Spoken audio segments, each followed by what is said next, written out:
Hey there, friendlies. How's up? Welcome to the 10th of March episode of the Beer Blades and Bushcraft Livestream. This week, what we're talking about is camping in the slop of early spring. Right now, it is raining out. The snow is turning to goop. There's a river running past my feet down here in my basement due to a leak. Big crack in the foundation, I guess.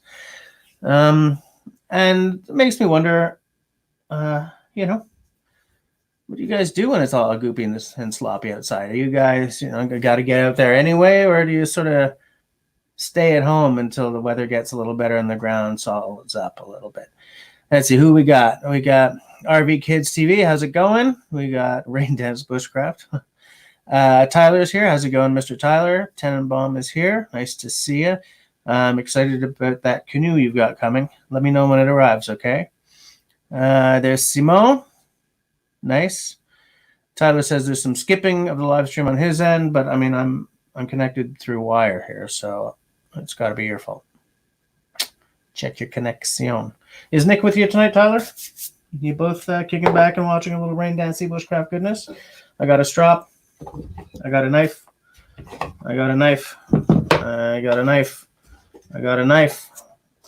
And I got another knife. So, if you guys don't distract me too much, maybe I'll do a little stropping. Hope you guys don't mind. Oh, my sinuses are going crazy on me again. I was thinking about this because I stepped outside this morning and saw rain coming where it used to be snow, and thought, oh, yay, spring is coming. But I have a couple of videos to get done. I'm trying to get back into business here. I'm trying to get the videos going again, especially because next week I'm out for the whole bloody week, Tuesday till the following Monday because of the St. Patrick's Week slaughter. So my plan is to come back strong right after that. The very next week I'm going to start pumping videos out again. K-Bones Drone Zone, how's it going? How are things down there in Massachusetts tonight? Where was I? Yeah, so after the St. Patrick's Week slaughter, I'm gonna bounce back in a big way. I think maybe my first video will be that axe. Where is it? That one, right? There. That's the council tool right there. I think that should probably be the first video I do because I've been aching to do a video on that one. Nice weather down there in Massachusetts. Nice. Hey, Elaine's here. And Sash. We got both the Belso boys.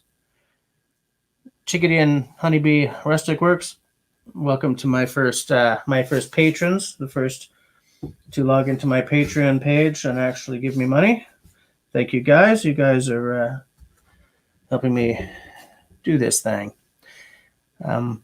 So Serge has a lot of camping experience in non-mainstream ways, so I'm interested to see what he has to say tonight. I'm pretty sure that Tyler's got some stuff to say too, so I don't know. Should I share a link, get some conversation going? K-Bone's got good weather going on down there. We do not around here. It's terrible. And let's see. Actually, Serge and I have done not overnighters, but we've done a couple of day trips in the very sloppy weather. One video from I think it was last year, Sash, was it? Where we got a fire going, in the pouring rain. Good times, right? Good times. Nick is here. Tyler's here. Where are we? Tyler's gone through a couple of pairs of mocks. I've never had outdoor moccasins, so I've never destroyed a pair. I've always sort of been big boots, Last fall, yeah, good times, right, Serge? Good times. But there are ways that you can do it. There are ways you can get there even when it's pouring rain and still get a successful day done in the end, or maybe a successful overnighter. there are certain practices, right? If you get out there and it's raining and you're having a hard time finding nice dry wood, what you can do is, if you've got,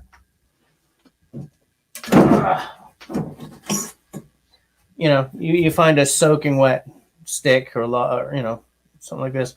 What you can do is take your knife and just start shaving until you get to dry wood. If it's a standing deadwood, this one is definitely dry. But if it's soaked out here, that doesn't mean, pretend it wasn't cut off here. That doesn't mean it's soaked all the way through. So you just start carving until you get down to dry wood. And hopefully you've got your tarp up already so that you can get down to dry wood and not immediately soak it with the rainwater. There are all kinds of little tricks you can use like that. Yeah, they're time consuming. They definitely sort of complicate the start of your day, but they also help you save your trip. Do you know what I'm saying? Right there is my beer for tonight. Shall we talk about the beer already? Anyone else got one? Hey, where's Outdoor Dauber? Someone call or text Outdoor Dauber and find out where he is. What I have here tonight is called Forestière. It's by Microbrasserie Le Saint-Fut, which is a co-op in Saint-Fulgence, Quebec. I have no idea where Saint-Fulgence is, but it's guaranteed to be rural. Forestière. Okay, what this is a ale doré aux épices boréales. Okay, so it's a golden ale with boreal spices. So I think we should get this open and see what it tastes like. I hope to hell my nope. That was good planning. My beer opening apparatus is upstairs somewhere or in the other room. So I will have to flub this one. And I'm not using a knife again. Not since the time I ended up needing to get the hell off screen so I could go and stick a bandage on. So what shall I use? What am I gonna use? What do you guys think? Should I use the back of a knife? That was funny, right? Screwdriver? Bushcraft 101. If you don't have a tool, make it up as you go along. That was on a live stream where I had one of my moras and I went, puck, tuk, right there. And that's, well, I've still got the scar. I think I had, no, not Serge, Simon and LT Survival. Those were my guests that night. Thank the gods those two just keep on talking because I was able to sort of sneak off stage, off screen, and tend to my bloody wound without leaving you guys with a blank screen. All right, folks, yeah. Let's see if I can pour this without wrecking it, without getting, half the glass being head. Because you don't want too much head, said no man ever. I think I've made that joke before. Possibly twice. So, is anyone here who's like straight up new tonight to the live stream? If there is, what we always do is take a few minutes to talk about a beer I've never tasted before. Let's see. Well, the color is nice. I like how it's got that sort of cloudy microbrasserie look. Got a good smell.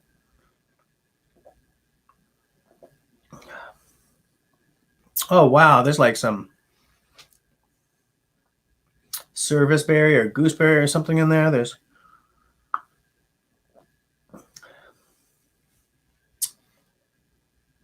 Is there some Labrador tea or something going on in that? Hold on. There's got to be some tasting notes. It's a golden ale that will help you discover the tastes of the Quebec forest. Des épines de mélèze. I don't know what épines de mélèze are. D'épinette noire. Got some black spruce. Some fir. Labrador tea, right? Et des chatons. I don't know what those are. It's good though. There's kind of a bitter thing happening just at the very top, but the rest of it's got kind of this round, not quite smooth taste. I call it a win. Okay. Where were we? I just want to make sure. Don't shave open your nutsack and pull out the smallest CBK and baton that thing. Well, you do the batoning after you've shaven. No beer, Irish breakfast tea. You'll hit Dauber. Good man. Don't hit him too hard. Yes, Tyler does not drink the alcohol, to which I say all the power to him. Because I'm not going to judge someone for that, that's for sure. K-Bone, haven't drank for about 9 years. All right. Congratulations. I call that a win. I definitely call that a win. I am very careful to not end up with alcohol being a situation, because I don't want to deal with the fallout of that, and I have control issues, so I don't ever want to give in to a substance, you know. However, I am perfectly willing to admit that I'm completely addicted to caffeine in the form of tea. So, I mean, I guess everyone's got something, right? Excuse me. Serge calls lots of head. That's what she said. Oh, yeah. Yes, of course I'm getting better with my pores. I fear the comments. Chaton d'Eau. Oh, alderbuds. Okay. We're binding a journal tonight while you watch. Nice. I like it. Anytime someone is getting something done is a good night. I don't mean you should ignore the live stream, but if you're getting something done, all the power to you. I don't think this one needs any stropping because Serge and I haven't hit the woods recently, so I haven't used it for food prep. I miss using this knife. Okay, I'm getting distracted. What we're talking about tonight is camping in the gooey days of early spring. And it's funny because you don't have like gooey days of early or late fall, right? Early spring is a very unique. No, there's no such thing as very unique. Early spring is a unique part of the year because it's wet and it's gooey because there's been snow everywhere and it's melting and the ground is sodden and it can be hard to get a fire going. It can be even harder to keep it up out of the muck long enough to really catch.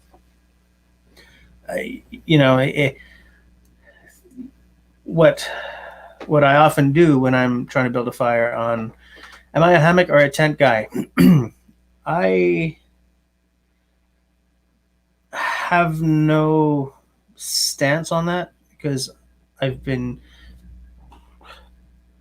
a tent guy. I have a hammock, but I just haven't had time over the past 3 years I bought it, I think 3 years ago, and I haven't had a chance to use it yet. In theory, I would like to be a hammock guy. Everything I see or read about hammock camping, I like, but it's all theory to me until I've gone out, spent an overnighter in my hammock. Are you a hammock guy, K-Bone? Because there's a thing, right? If you're hammock camping, at least you're up off the ground for the sleeping part, you know? You're a hammock guy? What do you got? And I often wonder if whether you're a hammock guy or a tent guy or a baby guy or whatever depends on what the climate is around you. Like around here, it would be good to get up off the ground because it gets all your heat leaches into the ground. But I'm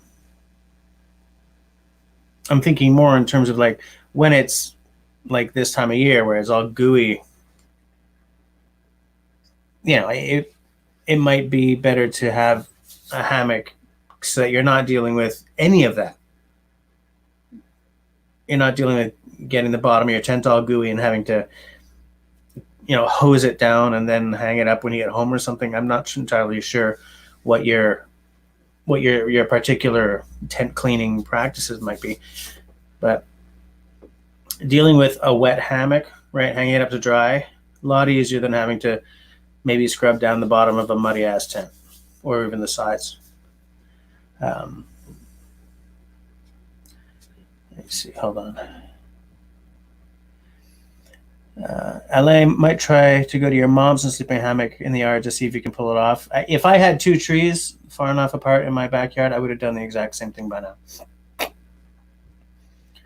So the Belso boys are gonna do a little sleepover at their own. Yeah, Serge.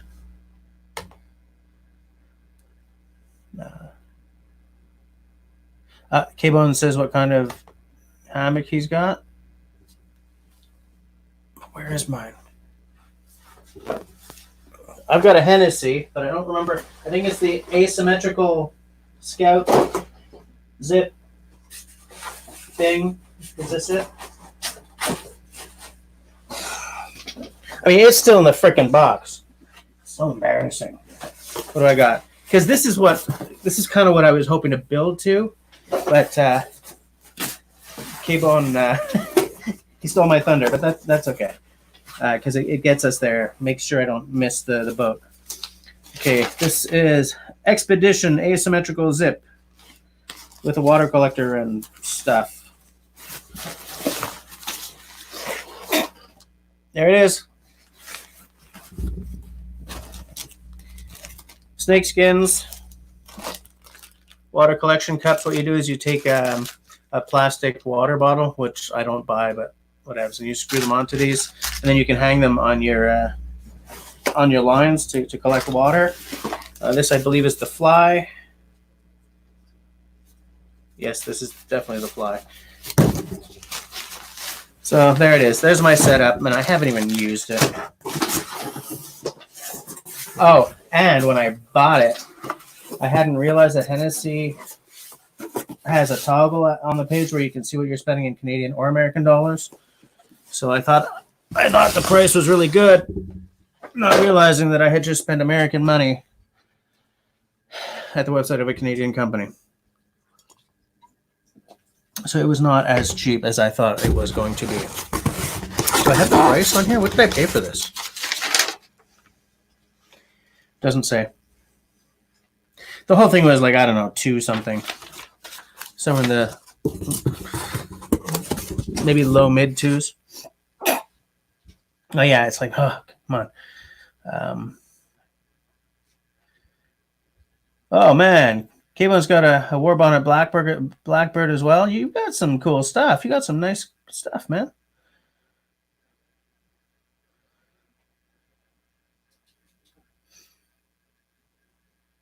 Yeah, okay. So what Tyler says is true. Yeah, absolutely. But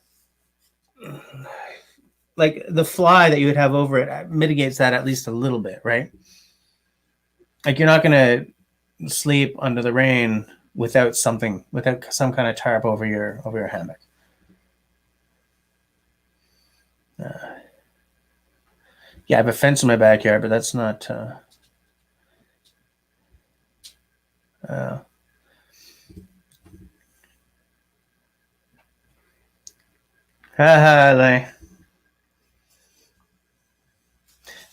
I do not have that kind of Montreal fence anymore since I built that fence with the help of a few friends.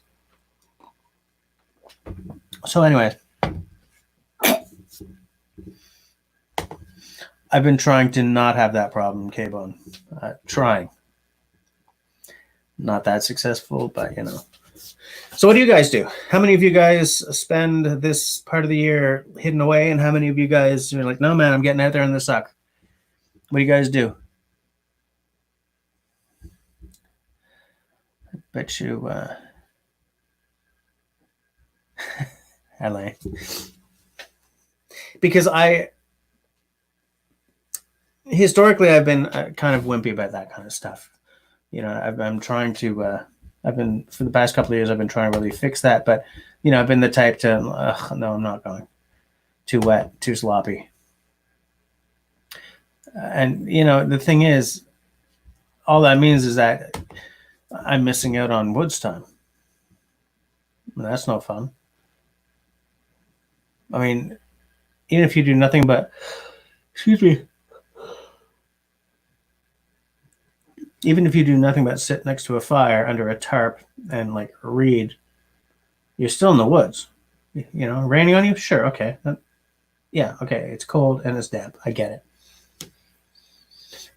But I would rather be cold and damp in a woodland than cold and damp on a street corner in downtown Montreal or even suburban Montreal. It smells different, you know? I've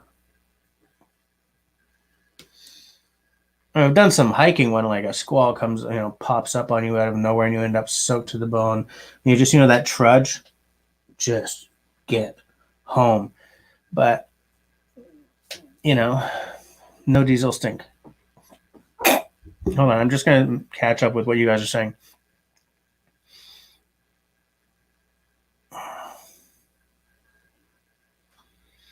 Yeah, a little bit of wool. Absolutely, Tyler.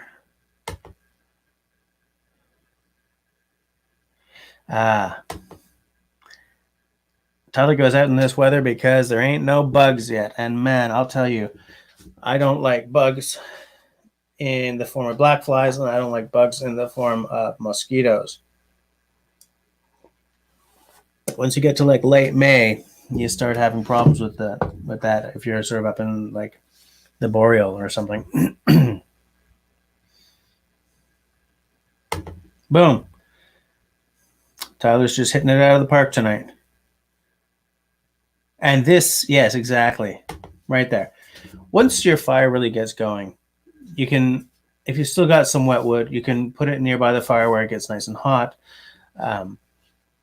If you get your fire up off the wet ground to start it by putting some logs down, then by the time it burns through the logs, you know, the heat has been sort of mitigating the wetness factor, you know. And excuse me, at the end of the day, if you got a good roaring fire happening, it's not going to sputter out just because it's on goopy ground.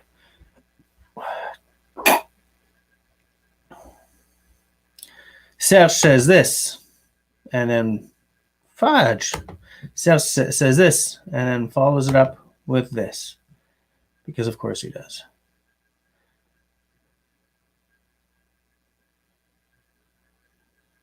Oh, Simon had a hell of a weekend, had a hell of a week a few years ago. Was it 15 years ago? Hey, Outdoors here. How's it going? Sorry, what I meant was, oh, hey, Outdoor.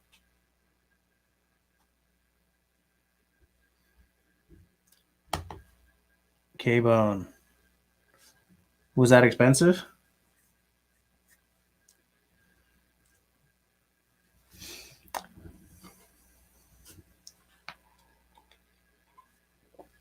So I would stick that up at my mother-in-law's at the lake up in Oka, and that's how I would find out whether or not this hammock thing is for me. I also need I need some kind of insert or a sleeping pad to go under me though, because just hanging your arse directly in the hammock with the breeze going underneath, you're gonna get cold, as everyone knows.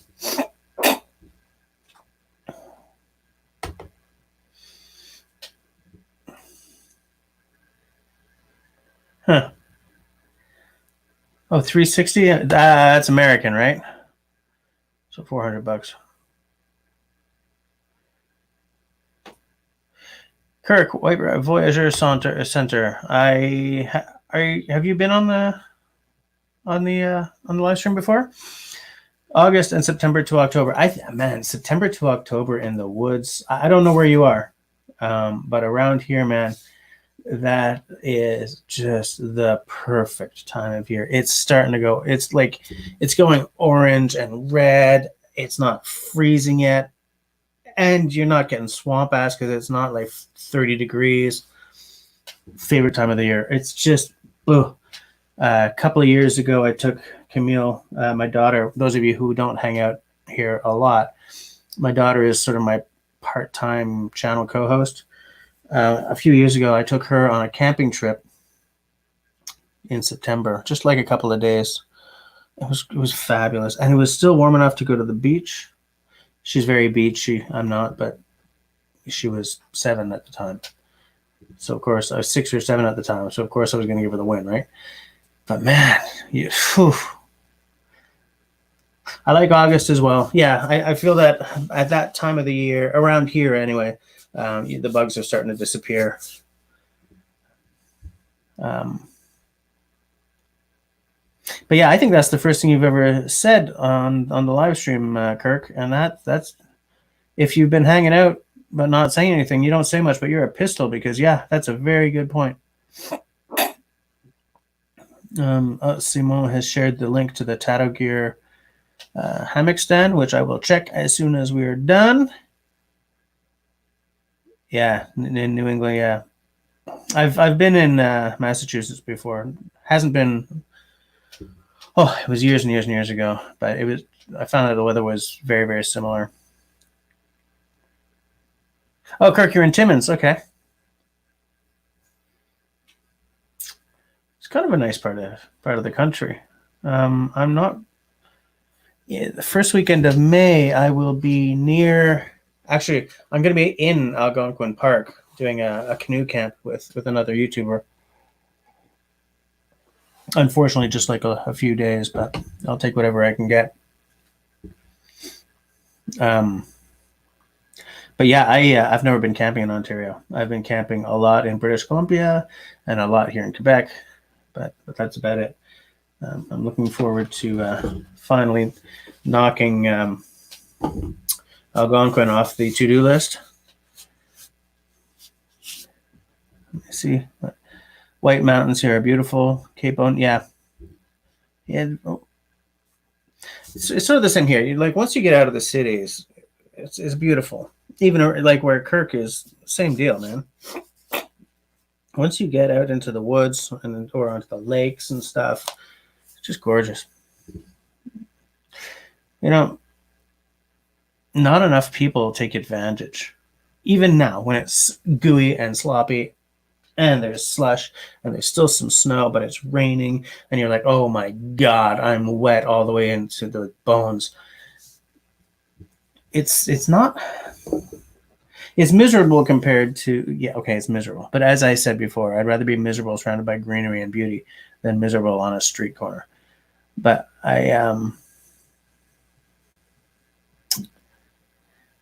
not enough people hit the woods. Not enough people grab a canoe and go. Not enough people are in touch with what we're trying to protect when people are trying to keep the government from selling off a plot of land to resource extraction. Not enough people know this stuff is out there. And yet, if everyone was always out there, would it still be as nice or would it be trashed? I think I know what would happen. It's like you got to ride this line of just enough people being out there and aware and friendly with the forest to help protect it, but not enough to leave, excuse me, not enough to leave like a Mars bar wrapper here, and a Pepsi can there, and a Joe Louis wrapper, and all that stuff. Not enough to trash the place, because it's amazing how few people it takes to wreck a spot. You can have, over the course of a year, you can have 12 groups of leave no tracers arrive and camp and leave the place either with no trace or a little nicer than they left it, And then one bunch of freaking bros will come in, leave a bunch of beer cans, empty cans everywhere, or even worse, a bottle and start a forest fire or something, you know, and that area is ruined for the next people who come by. But anyways, that's neither here nor there.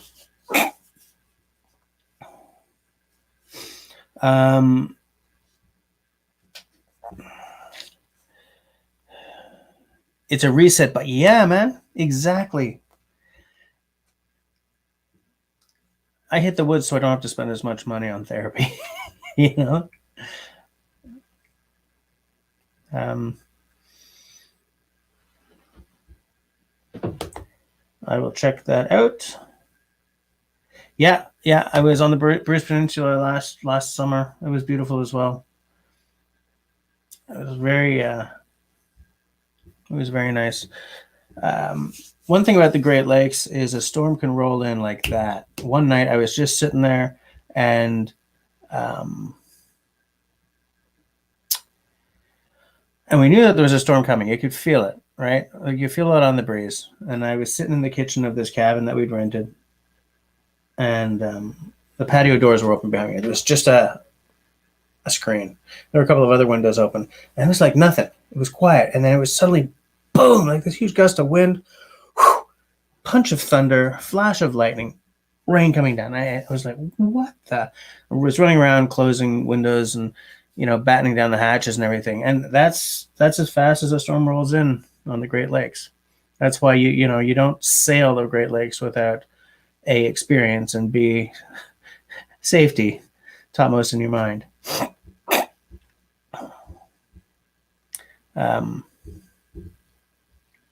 But yeah, so I kind of feel that it's too bad I'm not camping this weekend,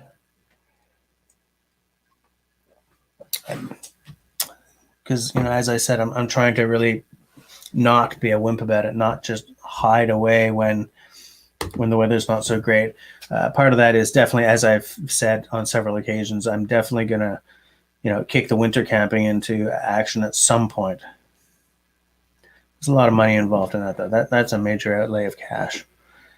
So no, not this year, but it's in my plan. It's definitely in my plan. I definitely want to do it. In recent years, I've become much more winter friendly, shall we say. A big part of that was Camille, because she is so into being outside in any weather. Frigid cold, no problem. Running around in snowshoes, you know. And so, you know, the knock-on effect of that is I enjoy the winter a lot more than I used to. I don't know, you know, of course, to a certain extent, there's a, you know, this is Canada, we're going to do the winter, you know, but that's less important than people make it sound.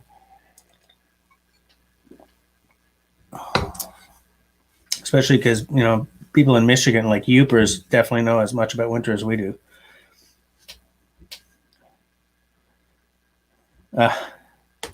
Sales understands me. Yeah. But, you know, like even on a goopy wet night like this.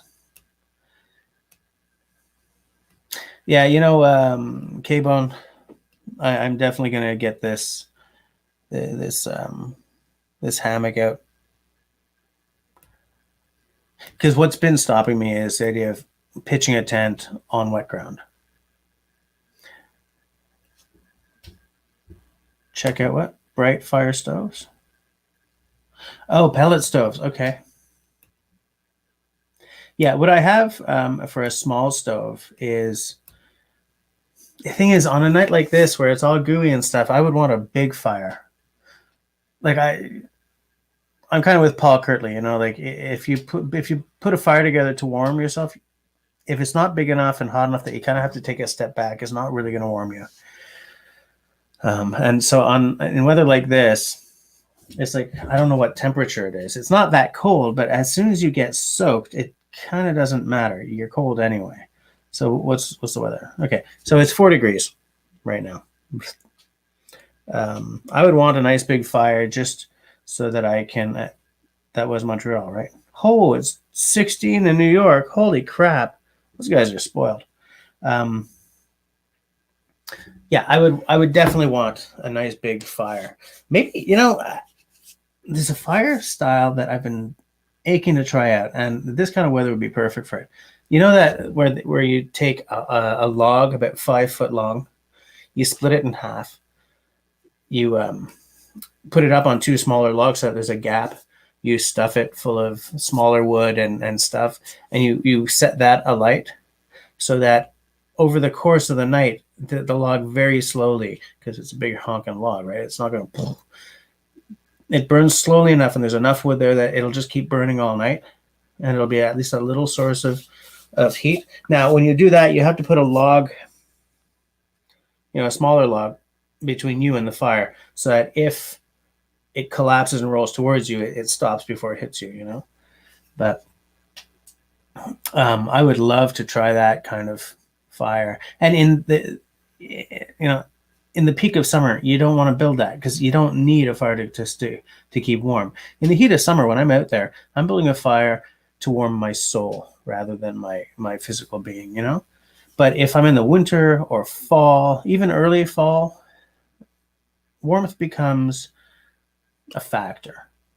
At this time of year, gooey, wet, and chilly, the warmth is a big factor. And that's why I'd like to try that long. I don't remember what it's called. I don't know if it's a Russian kind of fire or like a native thing. I don't remember. I've only ever seen this in books or on YouTube. I've never done it. But I like the idea of a fire that doesn't burn all the way out partway through the night and leave you shivering, and you have to get out of a nice warm bag to build the fire back up.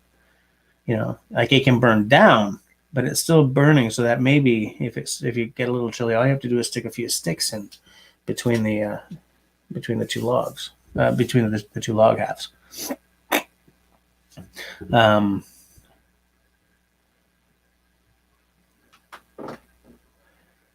But yes, I'm going to take a look at these little stoves you got, the bright fire stoves. I'll find a URL after the live stream.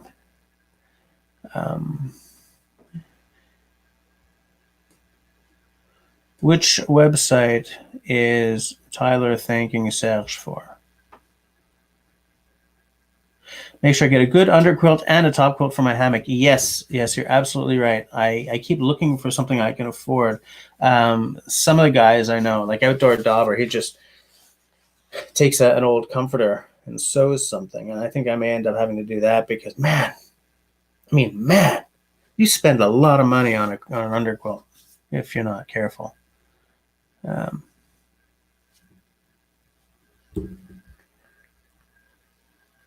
Hold on. Tyler, I'm pretty sure you're talking about what I was just talking about, right? You've made those. You're talking about those quilts? Outdoor, of course. Outdoor Dauber and I are both dads. So every second time he says something, it's a dad joke or some bad pun. Dad jokes, a little dad'll do ya. What do we got? Yeah, it's a long fire, Brightfirestove.com. Thank you. Swedish fires are nice. Wrap a handful of wood and wrap with a coat hanger and stand on end and start a fire in the center. Yeah, I've done those. I like those. Those are what I like about those is I could put like a cast iron pan on top. I can put a kettle on top. I can put something on top and cook without having to, rig up a contraption or anything. The way I do it, I have where is it? I have a grill made for the Swedish log. Of course, here we call it the Canadian candle. You quarter a log. You can tie something around it if you want, but you don't have to, because what happens is when you put this thing on top, it's called the MIDI 001. It's by Sportes Outdoor Goods, outdoor tools, outdoor things. It's essentially around with, let's see if I can find it. I'm sorry, guys. I know this is unprofessional, but I really want to show this thing off. Sportes Outdoor Tools.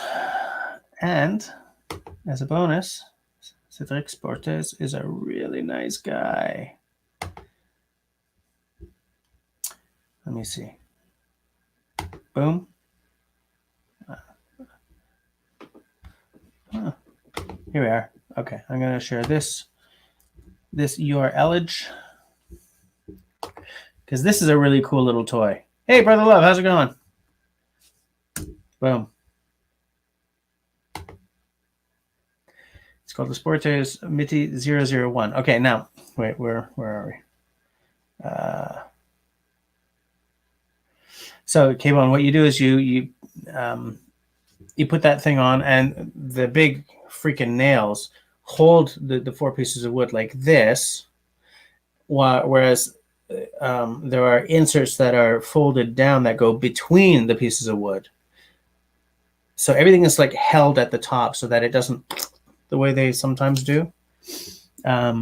What I've also seen done is, if you have a chainsaw, which I don't have, quarter it, but not all the way to the bottom. Leave, like, cut to about the yay from the bottom, right? So you're not actually completely dividing the wood. You're just sort of like cutting, and it's still a unit with these slots, and then you stuff and light them. I've seen that as well. And I mean, if I had a chainsaw with me, or had a chainsaw, that's a great option. But I've never done it that way.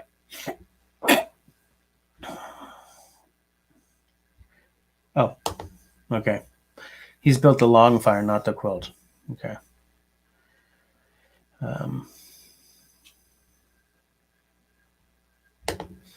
Yeah, I know this, Tyler. When you hike the WCT is trail. I know the AT. What's the WCT? Western.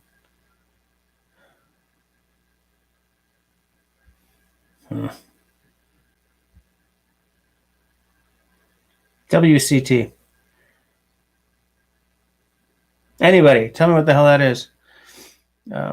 Chris at Brightfire Stoves, and tell him Kevin Sumner sent you. He's a great guy. I will bear that in mind.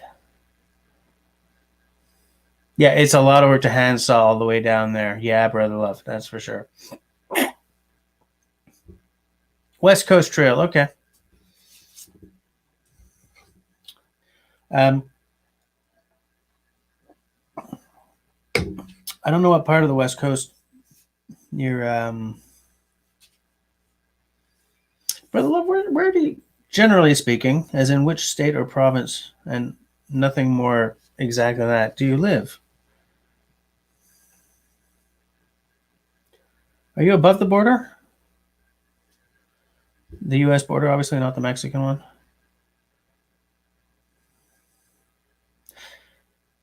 Because, man, I used to be, as some of you know, I used to spend half my year...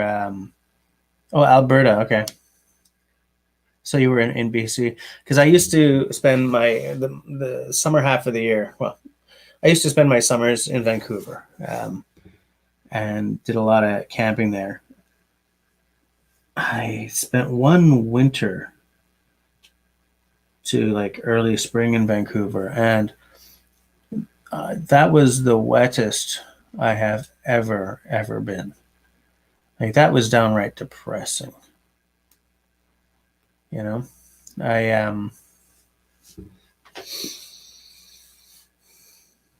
and like where my dad lives now in the Okanagan, it's a pocket desert, his part, you know. And it's a completely different story, which is why I was asking, like, what you guys do at this time of year. Is it sloppy where you guys are, or is it, you know, do you live in like Arizona where it's, you live on the surface of the sun year round kind of thing? Because to me, most of my experience of this time of year camping has been in Quebec, in, you know, southwestern Quebec. It's pretty geographically significant, but it's not a universal climate, you know. Even some of the guys who are here, like where Tenenbaum lives, it's a very similar climate in many ways to where I live, but the geography is completely different. Where Tyler is, he's pretty damn close to where I am, but far enough away that he probably doesn't have the same temperature as me tonight. You know, like you drive like a lousy 8 hours south to New York and it's 16 instead of 4, right? It's not that far away, but the climate's different. You know, spring doesn't feel the same in New York as it does here. In around Montreal, spring isn't a season; it's an event, right? You go and you've missed it, right? One blink and it's gone. The gooiness doesn't really disappear that quickly, but you know what I'm saying? It's like, more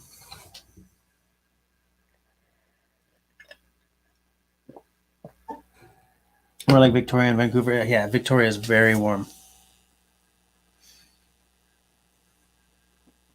You get Chinooks, yeah. You get all kinds of fall springs. You also get a couple of kickbacks at the beginning of winter too.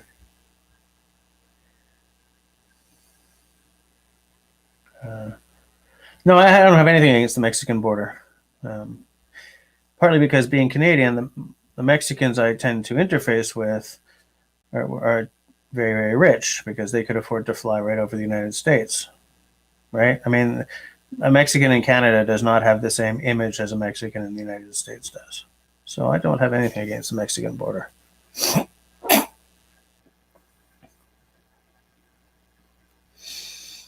I'm just making sure I'm not forgetting anyone in the comments here because I would hate to. Doesn't that sound like a good idea, guys? Should get together in like northern Maine or something to be fairly central for everyone. Everyone has to drive 4 hours to get there, kind of thing.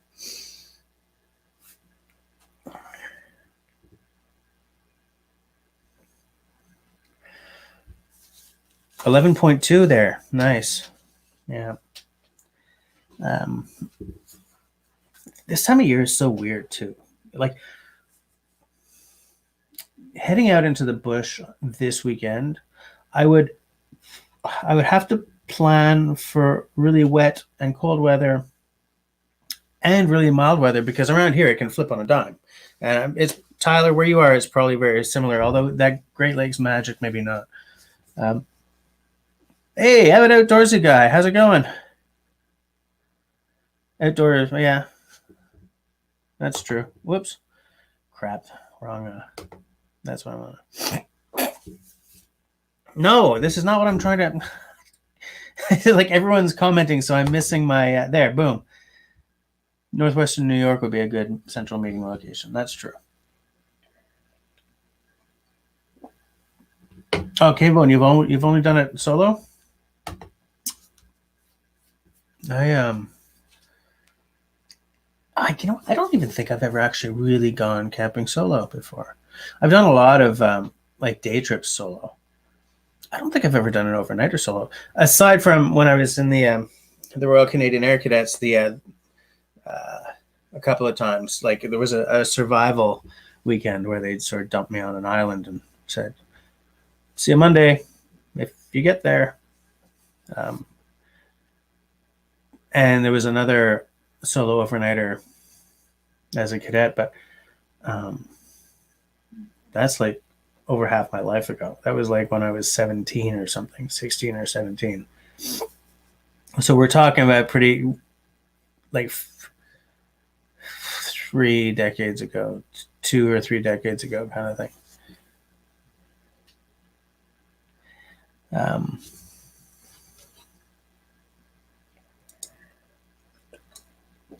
Avid, your camps, your video.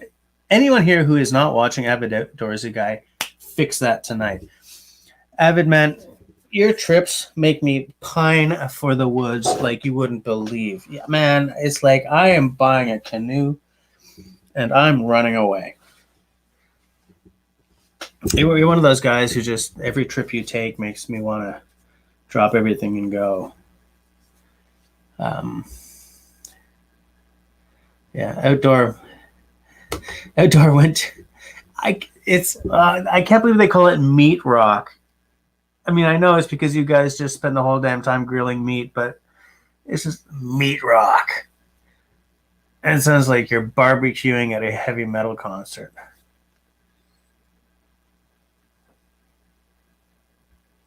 Oh, K-Bone.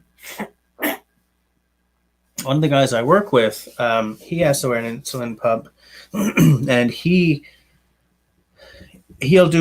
hike, and he might do like an overnighter, but he doesn't do bushcraft. He doesn't, like, for him, it's all about the safety. He'll go car camping and maybe like a day hike or something, because if anything happens and he's out in the middle of nowhere, forget it, right? He's in serious trouble. And he's cracked it before and everything, so he's very cautious. But I would say that here I am saying, oh man, when it's really sloppy and wet and kind of chilly outside, do you even still go? And you're here hitting the woods with an insulin pump? Way to make me feel like an absolute wimp, dude.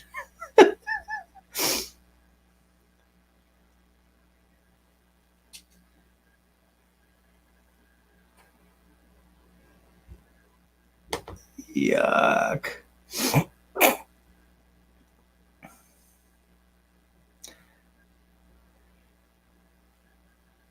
Yeah, you would need like a satellite radio or a spot or something. Yeah, absolutely.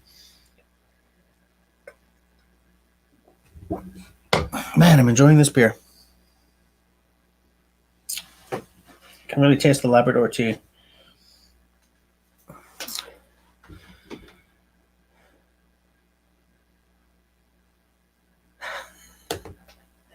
A little bit of brutal truth from avid outdoorsy guy.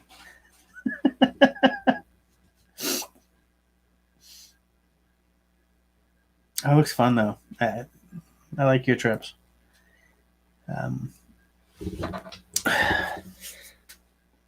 Just as an aside, for anyone of you who've been sort of like waiting for me to finish my workbench for the past 2 years, it's oiled now. Okay, back to our regularly scheduled conversation. Okay, actually, Avid Man, I want to ask you this. Weather like this, how does that affect your camping plans?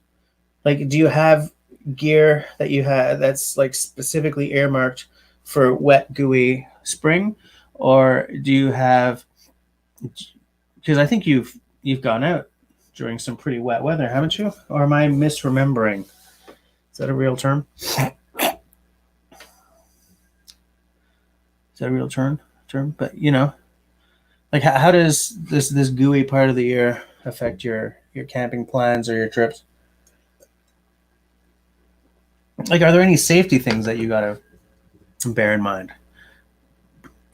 Like, I would think about hypothermia a lot more at this time of year than, say, the middle of August. But, well, even during hot weather, you gotta plan, right? But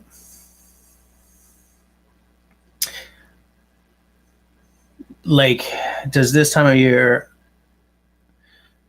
change the canoeing aspect, for instance? Like, I can't really see that, but what does it affect? Yeah, what K-Bone says here, after a couple of days in the rain, it's time to go home. I think I'm pretty much the same. I did a weekend camp out with cadets in the pouring rain, and I was trying to build this damned Canadian Forces Arctic tent, and I was just trying to pound the stakes in, and it was nothing but gravel and hard rock. I was using language, man, like the kind of language you don't use in public. And we had this officer, her name was Lieutenant Missons, and I remember she was real good looking, but relatively tough. I mean, she was an officer in the Air Force, right? She came over and said, "Corbet, what are you saying?" Because I was spaced out, man. I was hating life and pounding this in with the back of one of those military little trenching shovels. I was like, come on, you. And there's just this shadow falls across me. I look up, and there she is, looking down at me. What are you saying? Nothing, man. Man, I haven't thought about her in years. Lieutenant Missant. I wonder what she's doing. Anyway. I'm not going to spend my time wondering about that. Now am I? Boom. That's what I was looking for. Because I was saying that the muddy season tends to keep me away as well, but I'm really trying to sort of, maybe for next year, I'm going to try to really hit the woods in vastly different kinds of weather. I mean, I've done, as I was saying with Serge earlier, we've done a couple of day trips in the pouring rain and still gotten a fire going and, hidden under the tarp and drank some beer and still had a great time. Excuse me. But where I've been too much of a bloody wimp is, an overnighter, a 3-day camp out under the March rain, But I've got this, so I don't even have to worry about sleeping on the muddy ground. I just have to get a damn undercoat. And I haven't used that. I've had it for 3 or 4 years.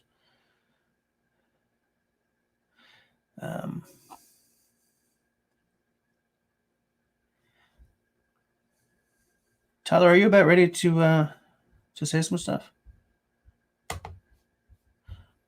I'm gonna open this up because it's essentially 10 o'clock. It's just I do want to say that if you do decide to come on, let's keep it on subject. And as I always say, we ain't going to talk about guns and politics. We're going to keep it on gooey springtime camping. What do you do? What do you don't? Avid and I are both the type who tend to not do it, but I would love to change that. You do, what do you don't? Headphones on. Avid. I are both the type who tend to not do it, but I would love to change that. How's it going? You do, what do you don't? Headphones on. Not too bad. Hold up. Do I have to mute or do you? There we go. Sorry. That was me. Okay. All right. I keep the YouTube window open in the background because, like, if I'm trying to type to someone and I put their name in StreamYard, it doesn't like highlight. Oh yeah, that reminds me. I need to open that up so I can see comments and stuff. Cause it's kind of I can't like interact or anything without having the YouTube window open. I'll just mute the volume. Okay. I can't like it. There we go. There we go. Cool. And we're gonna have Tyler on too. He says he's got some stuff to say about this subject. I have I don't have. We have a little group of some of the subs and me on what's that app called, Simo? Signal. A little group chat going, and I was like, "What am I going to talk about tonight? I don't have anything planned." And I said, "Hey, how's about camping in the wet, gooey weather?" And Tyler said, "That stuff, man. I got some to say." I'm like, okay, that's good. So you tend to stay away. I tend to stay away. I do. But if like I said, neoprene, stuff like that. Also, another good one is Gore-Tex, like Gore-Tex lined boots and stuff. Yeah. That's really good for muddy situations. I thought that was me buzzing. That was me. Okay. I'm just driving everybody crazy. I'm sorry. It's okay. Put my chips and salsa away and everything. Chips and salsa. Now there's a classic late night. Yeah, it's actually this awesome green salsa. I love it. It's from a restaurant close to my house. Yeah.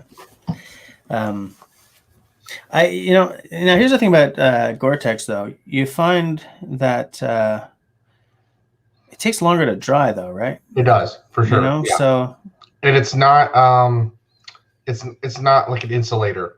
No. Not much of one at all. No. Yeah, it's heavy and it's not an insulator and it takes a long time to dry. So keep those things in mind if you're going to use it. Yeah, I've got a lot of Gore-Tex stuff.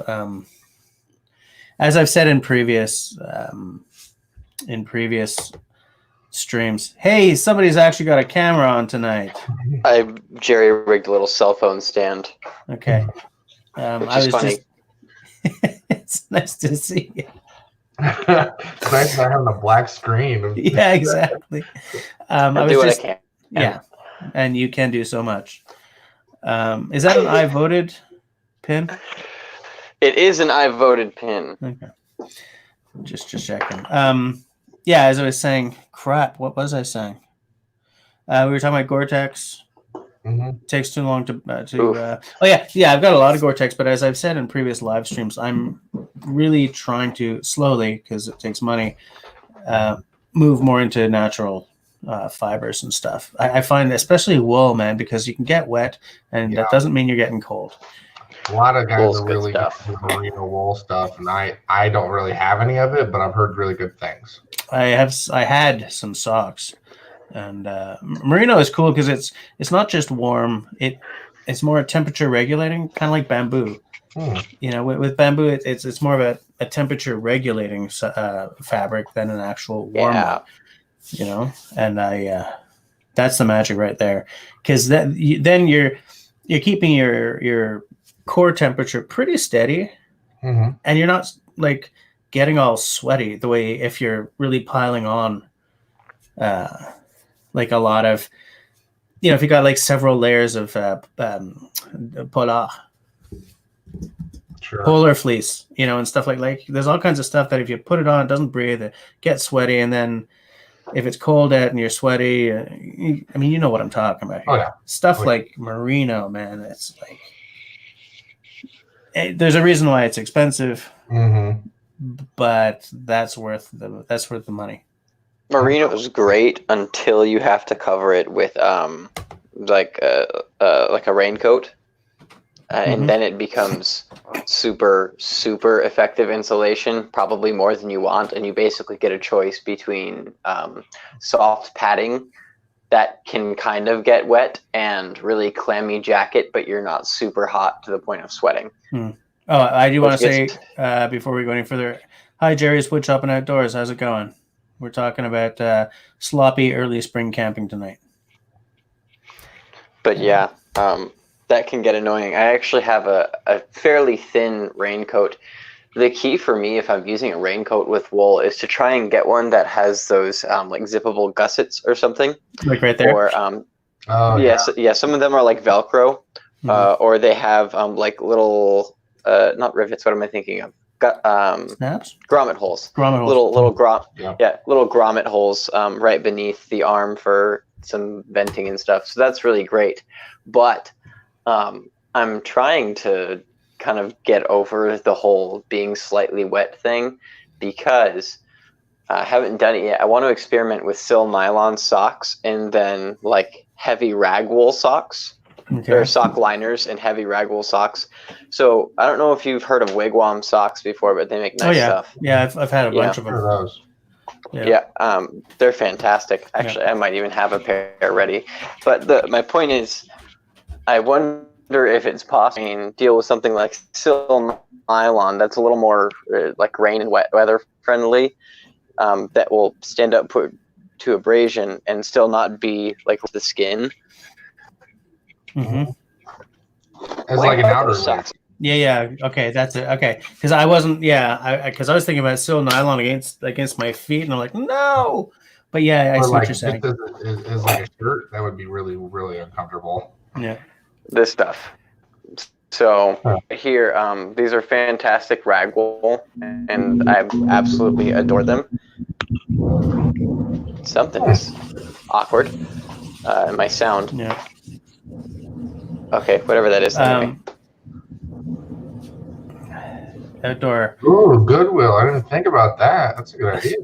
Outdoor is the king of this kind of stuff. Though, like, if I see something wool, how do I know if it's merino? Like, well, it won't feel as rough. Although I would like to say that, you know, I used to wear Canadian Forces socks, right, when I was in cadets, and they are rough wool socks, but you kind of get used to it after a while, because you weren't allowed to put thinner socks between the wool socks and your feet or anything, right? Yeah.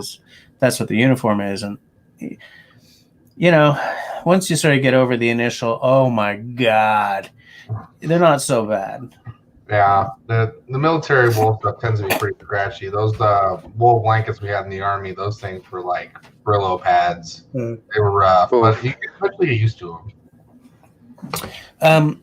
Ours weren't that rough. My wool blanket is a Canadian Forces, and they were pretty soft. They're pretty soft.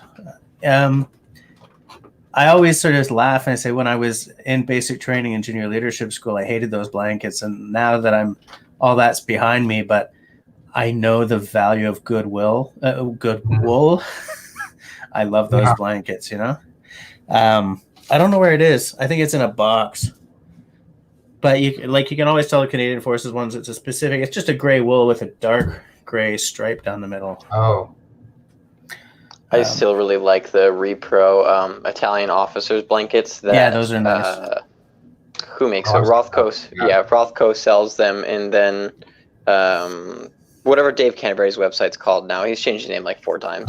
Self-Reliance Outfitters. Yeah, that's I didn't know you now. changed the name. Yeah, he sells those. I love those. Those are super, super durable. Queen size ones? Is that what you're talking about? Guys, everyone say goodnight to K-Bone. The 9010. Good night, K-Bone. Peace out. Peace out, K-Bone. The 9010 ones. 10 cheaper ones? Okay. Yeah, I love them. Because, I mean, they come in a little compressed and kind of mothball-y, but, like, what are you going to do? Who really cares? After a little while, they kind of soften up and they fluff up a lot, and they're really good for hammock camping. I did candy last weekend for me. Yeah. I think I've been down to a 40-degree night with nothing but that blanket, and I'm a little crazy. Like I do weird stuff when I camp because I think it's fun. You're talking 40 degrees freedom, you should right? watch my video that I just posted yesterday. It's exactly what I did. Okay. Oof, nice. I feel you. That's the vibe I'm with, man. I've been down to just 40 degrees freedom with one of those and a hammock, and that was it. And I was perfectly comfortable. And that was one I had used and brushed stuff off of multiple times. So, I mean, those are for $35. It's a godsend. I don't know what that is Canadian. The shipping's probably a little rough, but the shipping is rough. But it would be about like 42 Canadian, which is fine because my Canadian Forces blanket cost me 40. Oh hell yeah, dude! It's 90-10 wool nylon. Yeah, absolutely. I like what Brother Love said. Oh, and I popped it off. Good wool products will card out to a super amount of loft and become twice as nice. That's my experience as well. Yep. This is accurate. Yeah, that's my experience. I mean, but not all wool is created equal. There is certain wool that I would absolutely take into the woods in the winter or a night like this, and then there's stuff that I wouldn't. You know, I'm trying to think. Like, there's a lot of. I'm going with experience with wool sweaters. Like, you know, a kick-ass. Tyler lost his camera. No, not yet. I just have to adjust some things. Okay. I mean, Tyler will know the value of a really nice, a good quality Irish-made iron sweater.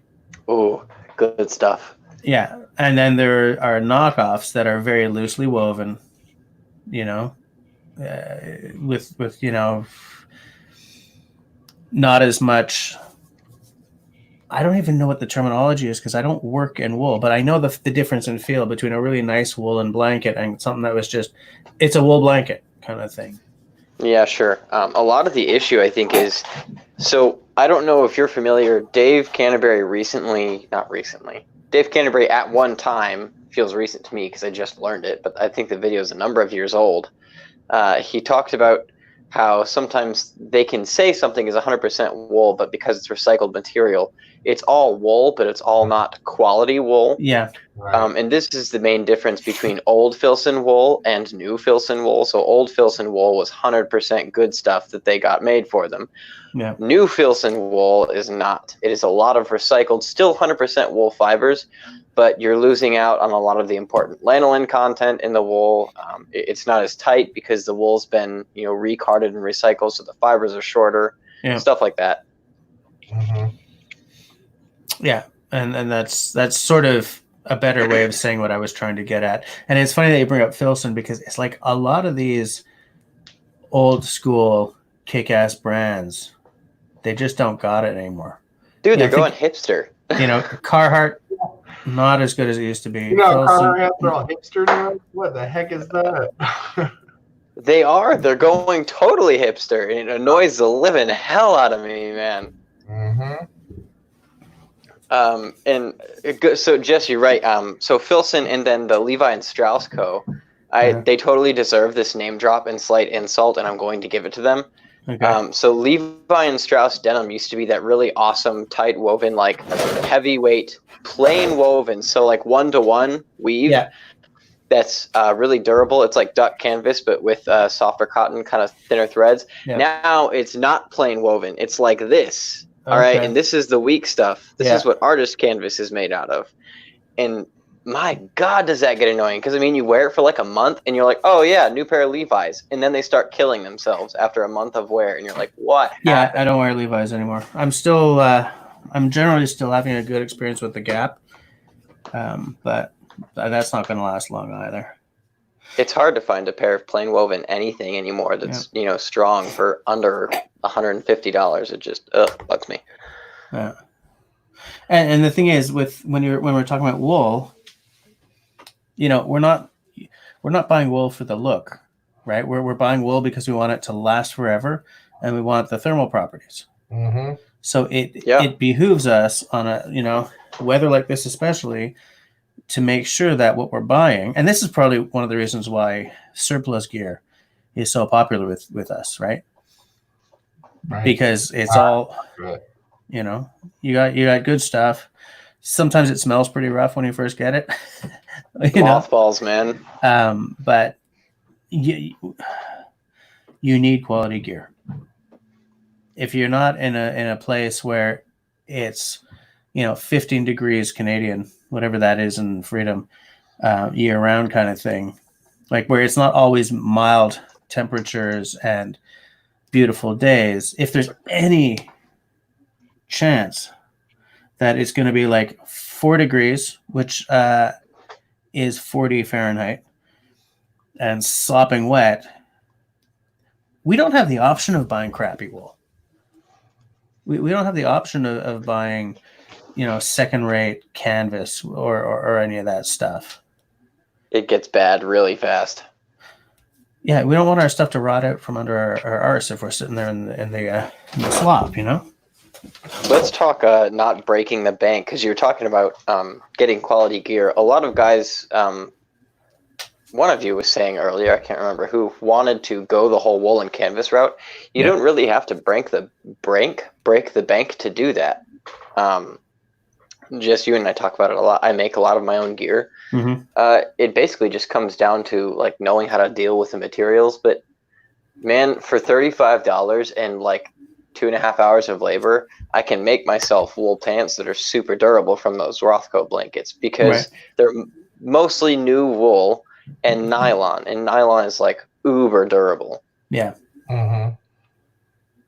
But yeah, I mean, you don't have to break the bank for that stuff. Like I said, a 90-10 wool blanket that will loft up for $35, you have no reason not to get that. Yep, absolutely. Jesse, you want to share my screen for a second? I wanted to show something since we mentioned Cape Canterbury. Hold on. Boom.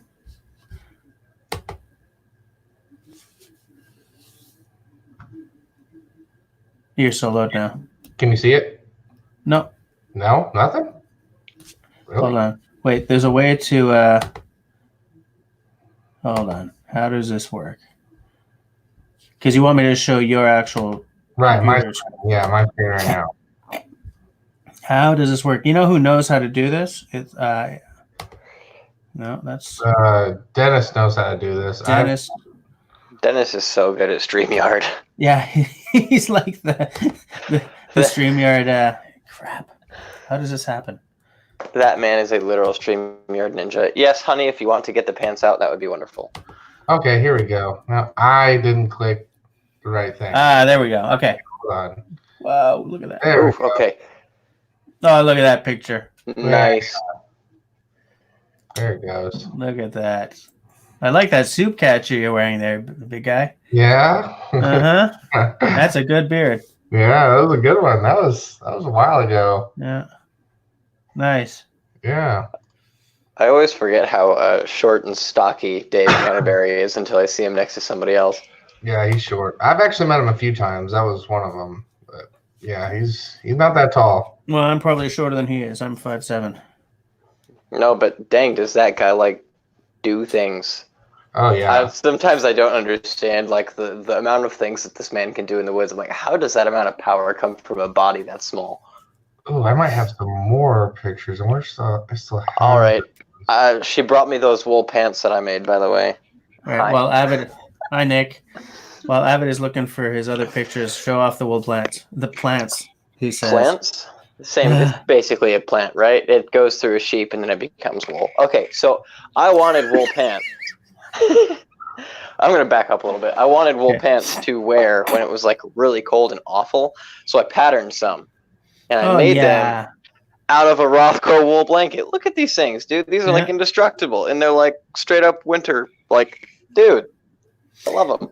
Now, you wear just a base layer under those, or do you pull them on over your jeans? Are they snow pant kind of thing, or just heavy pants? It depends on how cold it is. Like if I'm super cold and wet, I'm probably going base layer jeans, pants. But like you saw the front, so these can cinch down quite a bit. You know, you've got 4 or 5 inches of cinching in there, and that's a good thing for me, at least in my opinion. But the other thing is, as I made them, I didn't have to fear like changing them, like you would getting. If you got a Filson Mackinac Cruiser, I guarantee nobody in this whole live stream is going to touch it to try and tailor it. After making my own gear, I didn't have to be afraid of like so the cuffs around my calves and stuff, and then down into my shins and all that. I went ahead and changed a lot of that so it would be a little tighter coming into the boot. When you make your own gear, that's something you're not afraid to do, which is nice. But yeah, I mean, those are super durable, and I guarantee you, I think the brand is Rail Riders. If I tried to get a pair of equally durable Rail Riders wool pants, it'd be like $350, $400. I don't know what they run now. Yeah. Well, because anything that is woven good and tight, whether it's jeans or anything, is automatically a premium item now. Oh yeah. Which is depressing. I keep banging on about this because it used to be at one point that creating a good piece of denim or a good axe or a good car, for that matter, wasn't special. It was like wrong not to do. Yeah, it wasn't. You weren't making a great axe or car. You were making an axe or a car, or tent, or It's just the expectation of quality was so much higher than it is today. All right, let's get in these Rail Riders things. Let's go to the shop and see how bad this is now. You want me to solo you? Not quite yet. Because I'm on my cell phone, so my laptop's on a different screen. I'm actually for the live stream. I'm logged into Chickadee and Honeybee. It's on my phone. I won't be able to share the screen, but I could show you my phone. Sure, go for it. Let's see if I can get it to show. That's him skinning a raccoon. Holy crap! What's he using to skin the raccoon? It's a blade that he was showing off that he just made. It's like a skinning knife or whatever they call them. Huh. Yeah. That's pretty wild. There's ollies in the background. Hold on, I just want to check the side chat here, guys. So Serge bought a cook set, which is good. Nice, just a cheap aluminium one, but it's a good upgrade. That's cool.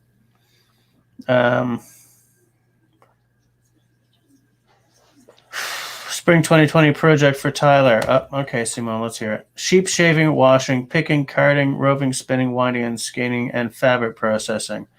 I'm pretty sure if you get him the sheep, he'll do it, mister. Bring it. I'm down. You guys aren't going to believe this. Rail Riders actually no longer makes the wool pants now. Oh, really? I'm actually very good at shearing sheep. I raised sheep for 4-H for years, and I'm actually really fast. Did you? That's awesome. Yeah. What the hell's 4-H? Oh, that's it's like agro school, but not school. Yeah, pretty Yeah. much. It's a You raise animals, paid you do club. kind of projects and stuff, and you take them to your county fair at the end of the year, and you show them off, and they judge them, and you can win, and then you can sell them, make a profit. It's a really good learning experience for kids. Yeah, we don't have 4-H up here, I don't think. Dauber says he's sewing an anorak this spring, which is good. That's pretty dope. Yeah. Brother Love says Tyler made a strong point about reading and understanding labels. You need to read the ingredients to know what's in them. Yep. Yeah. And that's the big problem is I don't think most people do that. They're like, oh, it's 100% wool. But it's just the good stuff. Yeah. Usually it's not. And Avid Outdoors Outdoor Dauber fleshing knife. I cannot remember what it was called. Yeah, that's it. Oh, yeah. They're like straight. Don't they have a burr on the back? I don't know if his did. I don't think so. Because for some reason, I feel like fleshing knives aren't sharp. They're like toothy sharp. It was pretty. I felt it. It was pretty sharp. Yeah. Really? I'm going to go out on a limb here and say that he made his knife. What? His fleshing knife. Oh, yeah, for sure. Yeah. Well, he made it's him. Well, the what do they call it? The Pathfinder knife company or whatever. They made a few of them to sell, and he was like showing off one of them. Oh, I see. That's okay. Yeah. It was like pretty cool. Thing. I feel that.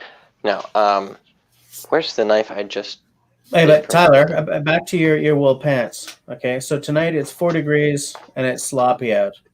So tonight, would you just wear those over your underlayer, or would you underlayer jeans, wool pants? So when I'm sleeping, it's just over the underlayer. Okay. It depends on what the underlayer is. When I'm out and doing things, there's a good chance I might not actually have these on. Okay. In lieu of something that I'm okay getting kind of wet. So nothing sucks more than being in the wet clothes you worked in. I guarantee someone will be in the comments like, oh, that's stupid. I actually carry different clothes entirely to sleep in, including sometimes the base layer. And I understand like that's another 3-4 pounds of weight. And that's but a lot of people do that though. I mean, I would do that. I'm not the type to. Crazy is when I sleep, even winter camping, I don't wear clothes. I go. No, that's totally reasonable. Like I every time I go like underwear. Pretty much it's the only thing I wear whenever I camp. Me too. All the time. Yeah. Me too. Yeah. It keeps the sleeping bag warmer, in my opinion. I feel that, but like if it's really, really cold and I'm trying to keep conduction from getting me, dude, I've got these things on. Oh, okay. For sure. So especially like not so much hammock camping, but if like I'm cot camping or I'm on a pad, I've got something at least on my bottom half, because that's where I find most of the heat gets sapped from me. Because usually my top half is padded pretty well. But dude, if I get cold on my butt, I'm mad. Yeah. My butt was pretty cold this last weekend. Holy crap. Yeah, you know, having a cold butt is actually worse than you think it is until you do it. Yeah. What I did if you hadn't seen the video, what I did was I went and I did a hammock overnighter, and it got down to about 33, 34 degrees Fahrenheit. And I didn't use an underquilt, and I didn't use a sleeping pad. I wanted to see if I could do it. And I used the military sleeping system, like both the sleeping bags together, and that was it. And it was cold. Wow. I woke up like borderline hypothermic. My whole body was shaking. It was bad. It was really, really bad. So now you know whether or not you can do it. Now I know. I was like, okay. I went in there with the full intention of I can bail any minute if I have to. I have my 4-wheeler with me. I can get out of here if I have to. My parents' house is like a mile and a half away. Okay. No problem. Just refuse to bail. I just refused. It was 5:30 in the morning by the time I finally did. I'm like, okay, time to go. Oh, that's funny. I would have just stuck it out. I would have slept during the day. I did. It was so bad. But I mean, that just goes to show you, like hammock camping, it gets you up off the cold ground, but that doesn't mean that you're not going to be cold. Oh, no, you have to be prepared. I wanted to showcase that. Like, you need to have your underquilt, your sleeping pad, everything to reflect your body heat. because it will suck the heat right out of you. Yeah. Yeah, I'm with that. If you're not ready, you're screwed. Mm-hmm. Yeah. And you feel it too. Like less than halfway through the night, you realize I'm screwed for the next 6 hours. Yeah. Yeah. And it's dangerous. It can be very dangerous. Oh yeah, That's true. Yeah.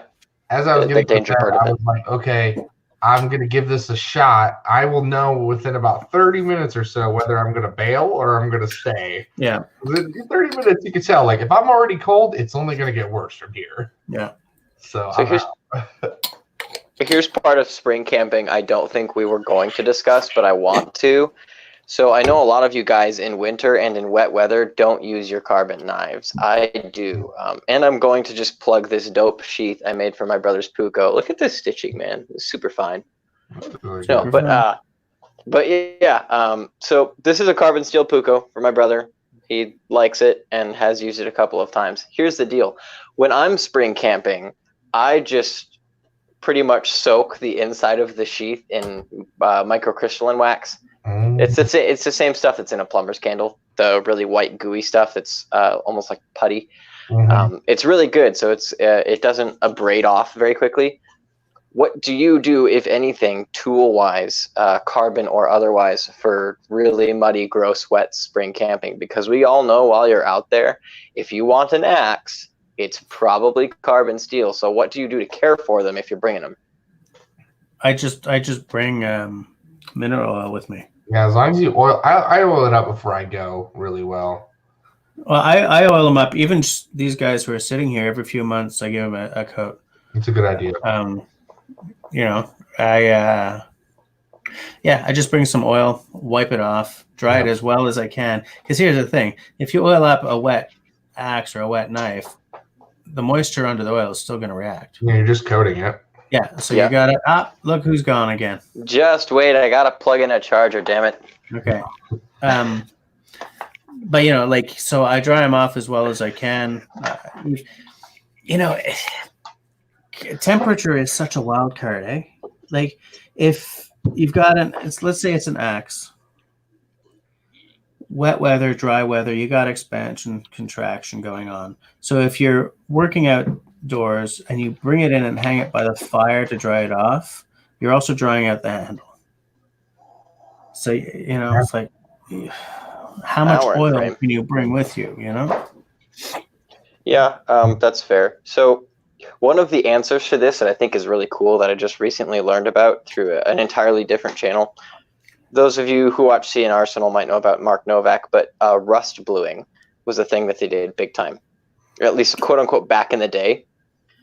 So rust bluing is forcing a tiny layer of like super microscopic rust onto a carbon steel or some other rustable steel object, and then heating it so that it turns into black oxide. And I'm trying to like boil this down a lot. You heat it. I've seen it on axes before. So you're like forcing a patina, pretty much. So it's a little more extreme than that, but yeah, it's the kind same. of. But yeah, patina is pretty surface. Rust bluing is a little bit thicker and a little bit more durable. So the red oxide stuff turns really scaly. We all know about that. Rust bluing is what's on like old Parker shotguns and stuff, and we'll stop there as far as firearms, but it's on what's most of the old tools with a really shiny, dark looking layer. It's probably rust bluing. And this is what can be done to a lot of these because it's what I did with this. This is rust blued. Okay. And I did it before I put it together, and it worked okay. And you can just sand it right off if you need, glue it to something. But that is my answer to like springtime or wet weather stuff is rust bluing first, so that red oxide rust, the nasty stuff that kills metal things, stops and has a really hard time getting underneath. And then you just oil it and oil it and oil it until that it's like cast iron almost, Eventually, just nothing sticks to it. Okay. Yeah, that would if I was going to take carbon steel out in this weather, I would probably want it to be rust blued. I've only ever seen it done on axes, but that doesn't mean. I mean, you've done it on a knife right there, so now I haven't only seen it done on axes. I've often wondered about the rust bluing scraping off. But I guess, if you oil it and get it to that cast iron consistency, it's probably pretty protected. It definitely can scrape off, but that's with any kind of outside oxide layer. I mean, even nitride coatings will eventually come off. We've all seen, slides and things for any kind of part. Eventually they fall on something and get a ding and the rust starts, and it's the same way. Yeah. RV Kids TV. That sounds like my life. Fair. That's why I keep the charging cord right next to my computer. Yeah, that's what I had to plug into mine. Yeah. Bluing to my Bowie knife. That's pretty cool. Very classic. Yeah. That's pretty cool. So the other thing I wanted to say about like muddy springtime camping, Jess, I know you've heard this story about me destroying the moccasins in Manistee, and I know you think it's like the funniest thing on earth. It still makes me mad every time I think about it. Literally every time. They were so nice, dude. They were brand new Minnetonkas with the really dope crepe sole on them. And I just destroyed them. Here's the deal with like spring camping in traditional materials. I think we label all those old timers as much tougher than we are, and rightfully so. And I think this is one of the reasons why we all are very apt to complain about wet feet, right? Mm-hmm. And we cry about it because wet feet, I mean, it sucks when you're not used to it. Yeah. So here's the thing. I think part of the emphasis they place on fire so much more heavily than we do is part of that. I do remember more than once, not just the Manistee trip, because that actually killed a pair of moccasins because they rotted, but that was my fault, not the moccasins' fault. I do remember a number of trips where I was like, man, I'm glad I made the fire first, because like the first thing I did after we got camp set was taking off my boots, pushing some sticks in the ground, and drying them upside down. Yeah. And like, if you really want to commit to the whole I refuse to put more plastic in the ground thing, that is part of it. You have pretty much no choice but to deal with wet feet sometimes. This is why you wear wool as well. I don't know if you've ever had wet wool against your foot, but it doesn't blister the same way wet cotton does. Yeah, wet cotton is horrible. Crap. Neoprene, when it's wet and it rubs on your skin all day on a sock, it will leave a massive blister. Yeah, so here's the deal. Wet wool, I mean, if you've got nice stuff, here's the deal. When you wash wool, you have to be careful about the whole lanolin thing. At least try. You're never going to get it perfect. You can use technically cheap baby conditioner. Sometimes, or not baby conditioner, baby shampoo. Sometimes that will have lanolin in it, and it's suitable to like recondition wool with. Okay. So the deal with wool socks is that whole lanolin layer actually does do a lot to keep your feet from blistering when it's wet. And I'm starting to understand why these super, super thick boot socks were a thing back in the day. Because we're all like, oh, yeah, no, I'm going to wear silk wool sock liners, and they're going to be really comfy, and they'll keep my socks from breaking. Hell no, you shouldn't. It's cool, but they had super thick wool socks because A, blister padding, and B, except that's 1 and 2, whatever. A, B, 2, 3, 4, whatever it is. The point is, those, I know. I can't help it. So the thing is, when you wear socks like that, that lanolin layer is going to not only keep the water away from your foot, but you don't get like the whole rotten foot thing going on. Like it'll do it a little bit, but you've got oil against your foot because of the lanolin and the wool fibers, and the wool will start like wicking all that crap away, and it doesn't blister. Oh my God! Like wet feet mostly suck because of blisters, right? Damn it! Wear a pair of wool socks, you'll be fine. Yeah. And so that cheapo baby shampoo, because obviously whenever you wash the socks, if you're not careful, you're sapping the lanolin out. Is that it? Yeah, it mostly depends on what you use. Let me see if I can find some of this stuff. I think we just lost Avid. Oh, do we? That's not good. He's back. Wrong button. What you doing, Avid? What's going on, man? Wrong button. Okay. Let me see what I can find. I'm going to look up something to see if you guys have heard of these before. I just want to, just while you're looking for that, here's something that Brother Love said. For many years, I searched all the secrets of how the old timers overcame the downfalls of natural fiber clothes. Later, I learned that they didn't. They just worked through it. Yeah, exactly. And then devoted considerable time to drying out and repairing gear. Times were slower back then for this reason. There's a thing, man.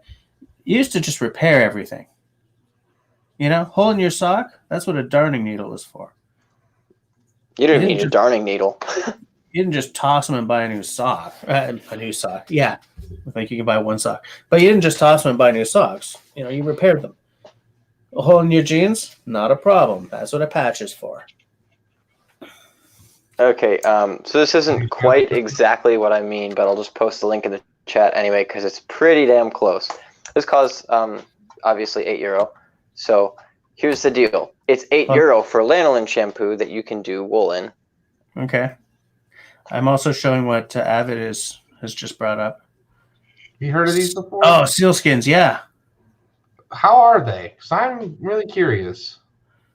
You know what? I have read interesting things, but the price has always kept me from taking the dive. But and Tyler has put just a lanolin shampoo then. Yeah, that's what it appears to be. And do you ever use that on a blanket? I guess you could. To be honest, I do it in 2 steps. I wish I still had the old stuff. This is going to sound really stupid, but I think you'll get it. Believe it or not, breastfeeding cream for pregnant women with aggressive babies. Mm-hmm. Pregnant women for newborn moms with aggressive babies. Believe it or not, that stuff is like fantastic. It's almost pure lanolin. So I do it in 2 steps. 1, get the cheap antibacterial dish soap. It's pretty okay on wool. It's not going to kill it, but it will take all the gross stuff out. Okay. And then you just pretty much condition it in a not hot, but like lukewarm bath of lanolin cream that you rub into the wool, and then give it a rinse, and then roll it in a towel, and it's good to go. You roll it in a towel to like sponge all the water out of it. Yeah. So no Woolite then, huh? Woolite's okay.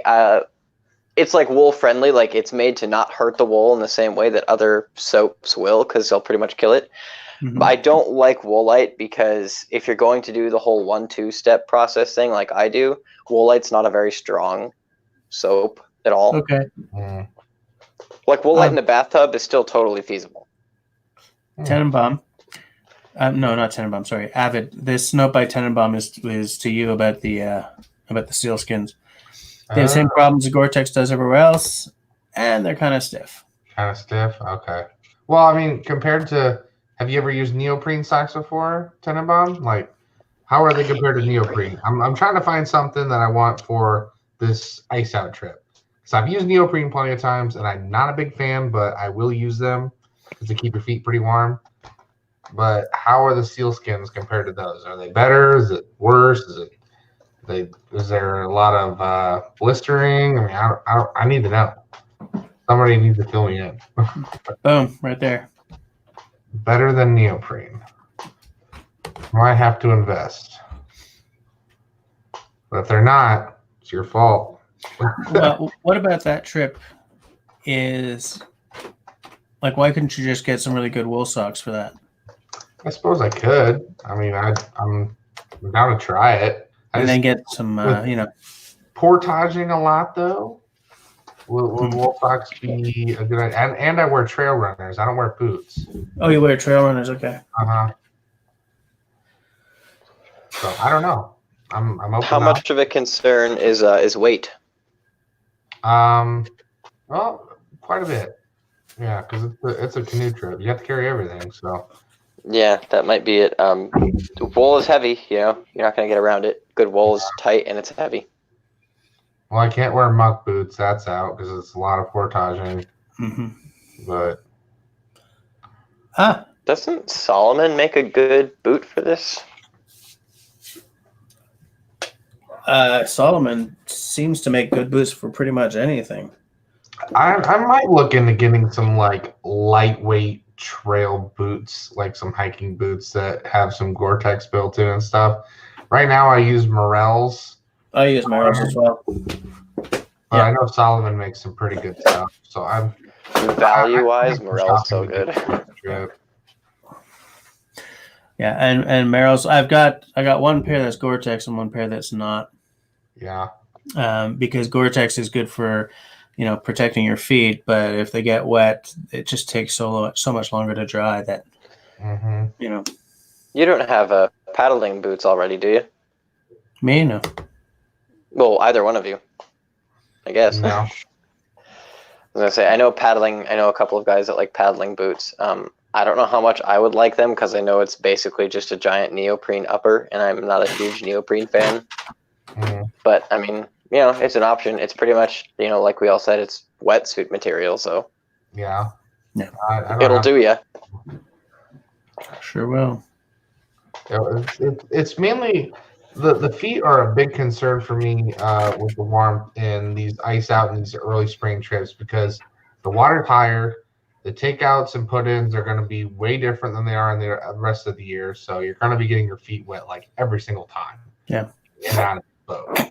And the water's still freezing cold. Mm-hmm. So it's really a big concern for sure. It's really important to keep your feet warm. Yeah. Here's something Brother Love says that I've heard before, actually. How many of you guys watch Alexis Outdoors? What about her? I think I used to. She, a bunch of videos ago, she had like a little sponsored shoe that she was wearing that was essentially made for canoeing with because they drain right out the bottom. They drain and drain and drain, and I don't remember which video it was. But I saw them. Makes those like they look like high-speed sandals, kind of. Maybe I don't really remember, but that's clever though. Like I used to have some water shoes. They were essentially just a neoprene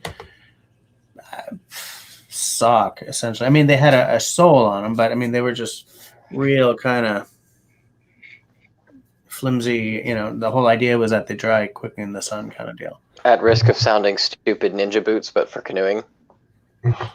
That's good stuff. Fair. Boom. Techphibian is the Solomon one. 10 bucks. Yeah, that one. Okay. Yeah. I wonder if those were what she was wearing. I don't remember.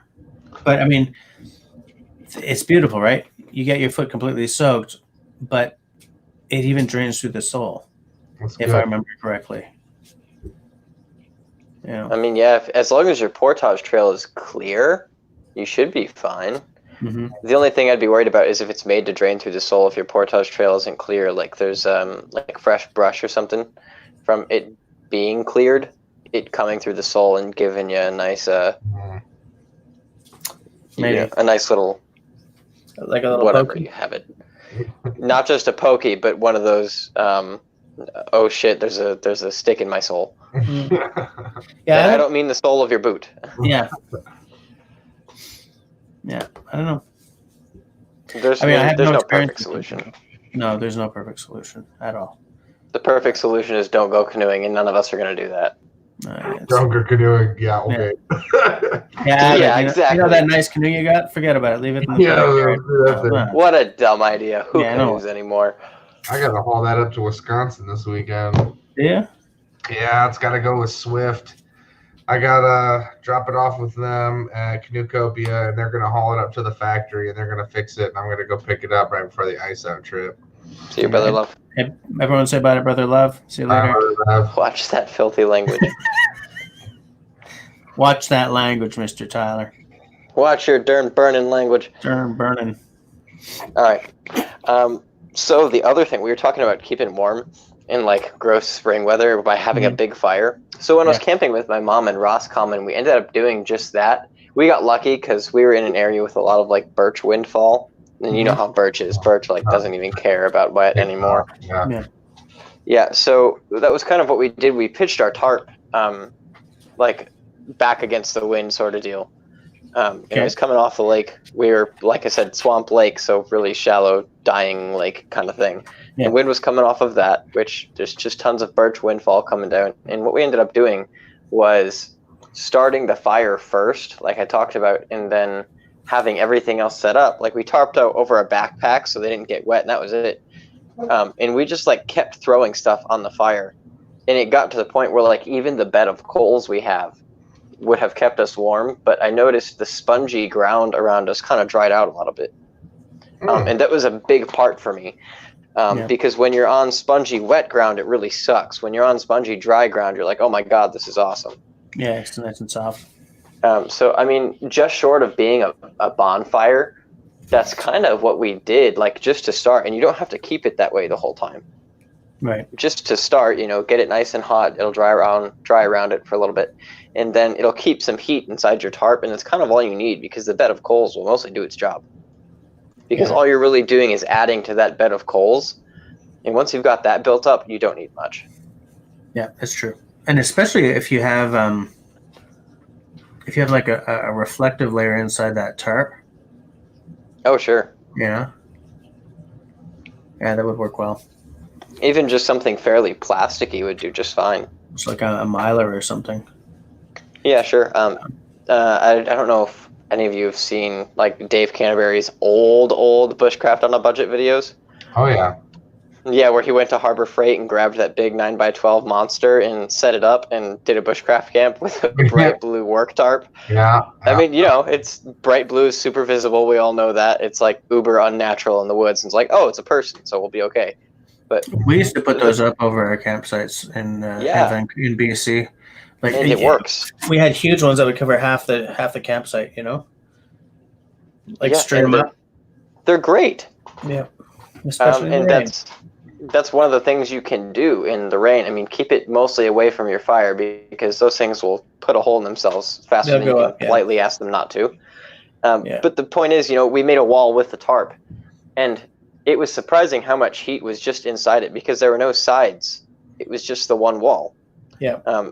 After the big fire had kind of died down, it was still warm inside. It was 40 degrees, 38 degrees outside, and 50 or so inside, which is a big difference. Yeah. Yeah.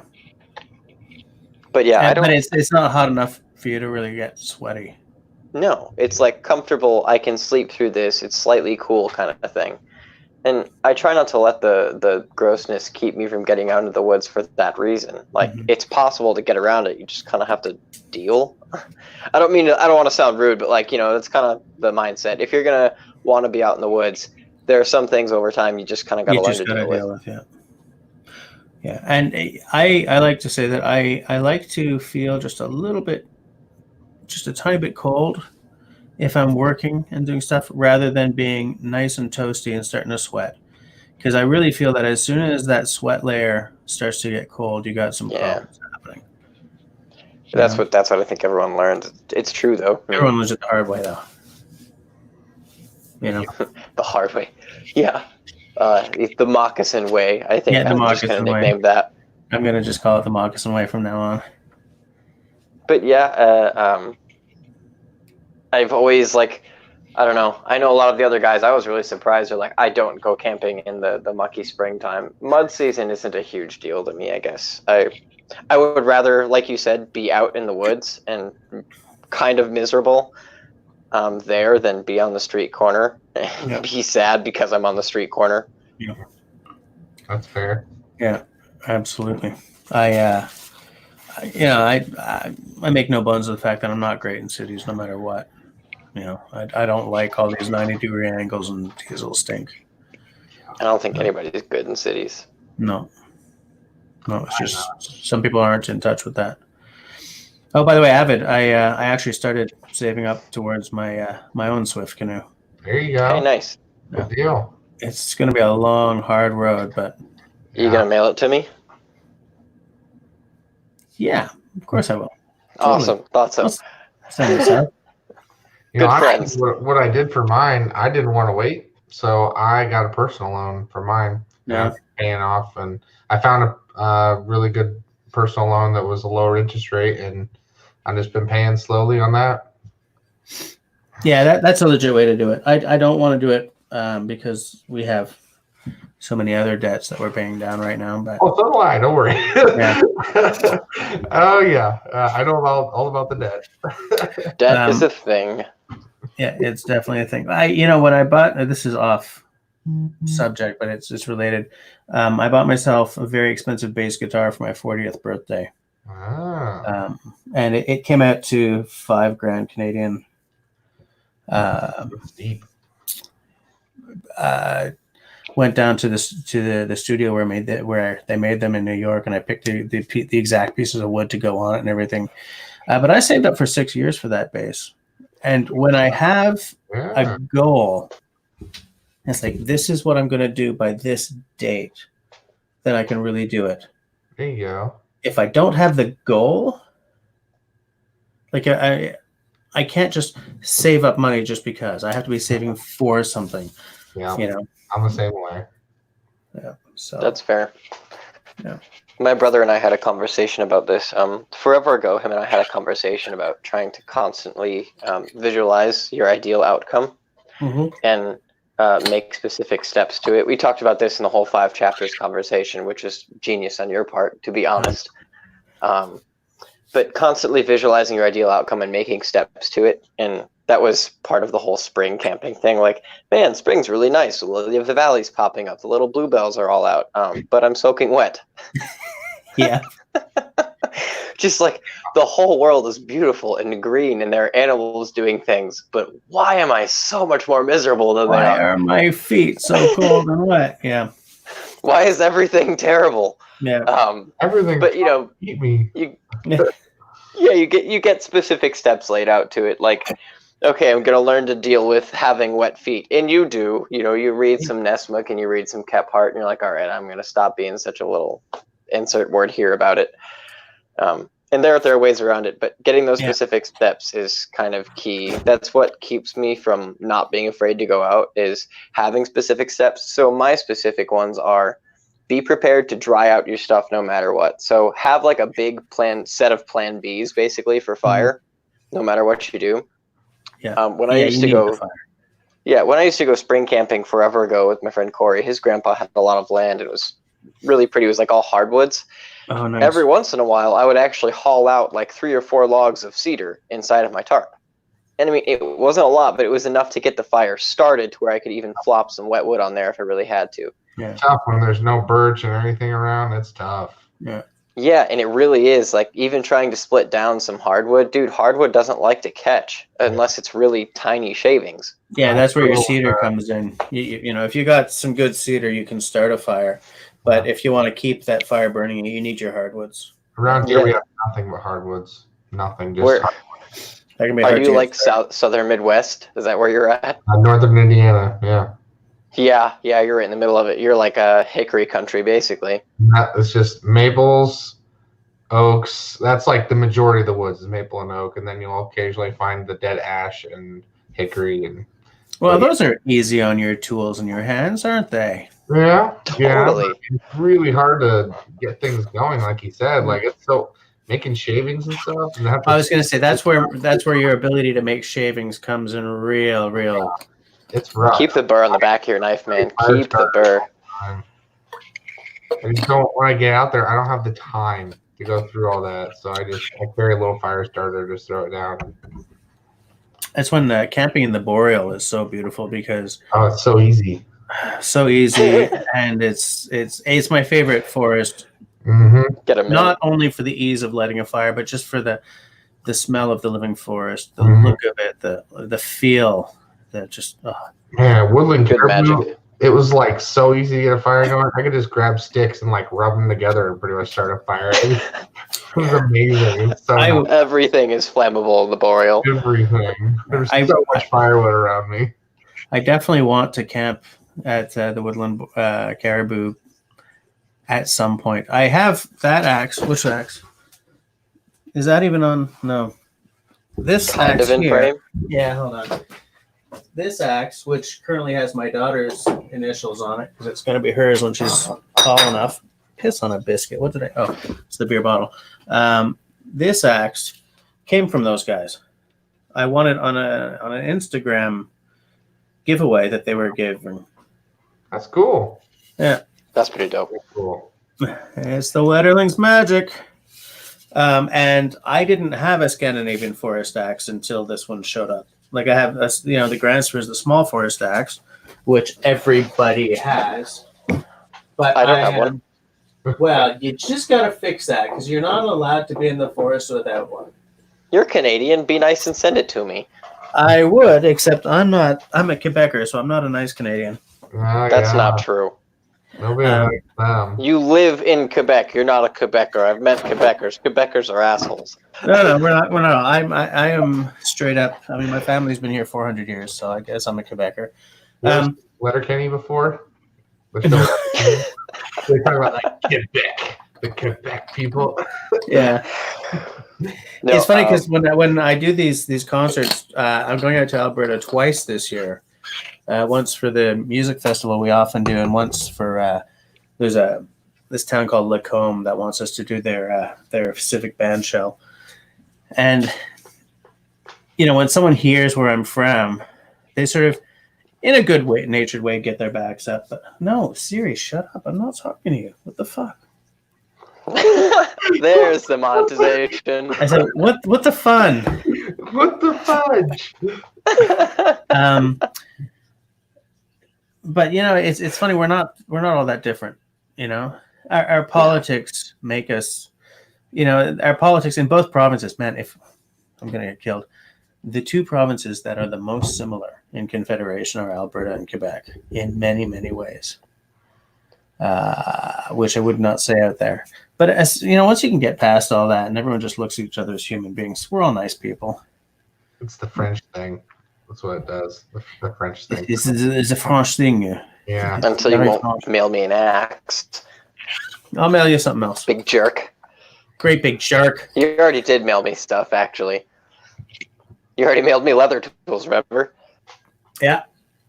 So, where were we? We got derailed somewhere. Yeah, and I derailed us this time. Sorry, guys. It's just when you mentioned woodland caribou, made me remember that axe. Oh, fire. And fire. Yeah, let's get back on track. That's here, where we were.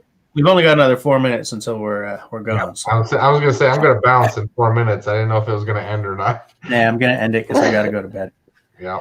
Yeah, no, spring camping, like, fire is the big thing. So have contingency for your fire and have contingency for your freaking clothes, dude. I don't care what kind of wet bag you have, or what kind of dry bag you have, whether it's like a canoe bag or even just a wax canvas roll sack, something to keep your other clothes dry.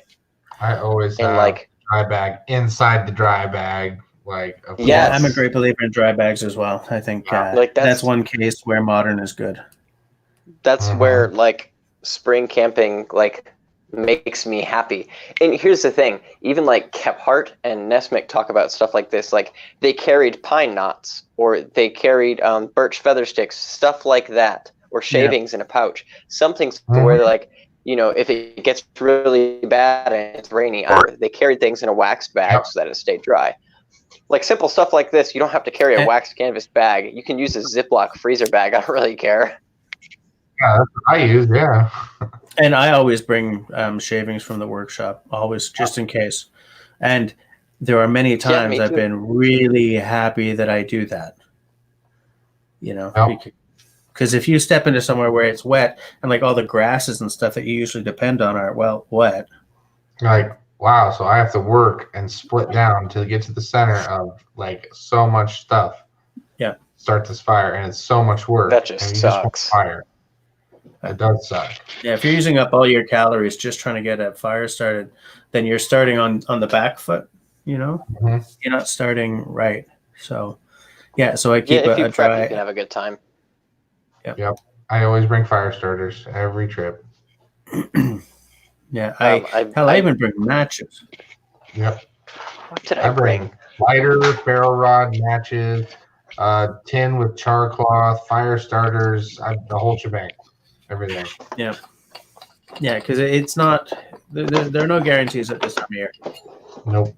There aren't even any guarantees in the height of summer. Nope. Except bugs. Bugs are guaranteed. Oh, bugs are guaranteed. They're guaranteed. I'm sure. When were you up at Woodland Caribou? The last week of June last year. So how are the bugs? Ugh, I don't want to talk about it. To me, if you're like season. getting, if you're past about early May and still before August, and here's the thing, and this is not spring related, but it is bug related. I would love to know how the First Nations people, before we got here, dealt with that, because they didn't deal with that by losing their minds because of the black flies. Well, Les Stroud has talked about it before in one of his Survivor Man episodes. He said he's been bit by so many mosquitoes over the years that he doesn't even get affected by them anymore. They don't even leave welts. So maybe it's kind of the same thing with them. Maybe. Okay. Or campfire smoke. That might be. Campfire smoke, yeah. I'm sure their camps were pretty smoky. Or maybe it's just as simple as not bathing, like awful. not smelling like soap. Okay. I said Quebecers are assholes, and then we got like caught off, and it ended there, and it wasn't supposed to end there. I was going to say Quebecers are assholes because Jess is an asshole because he won't mail me an axe.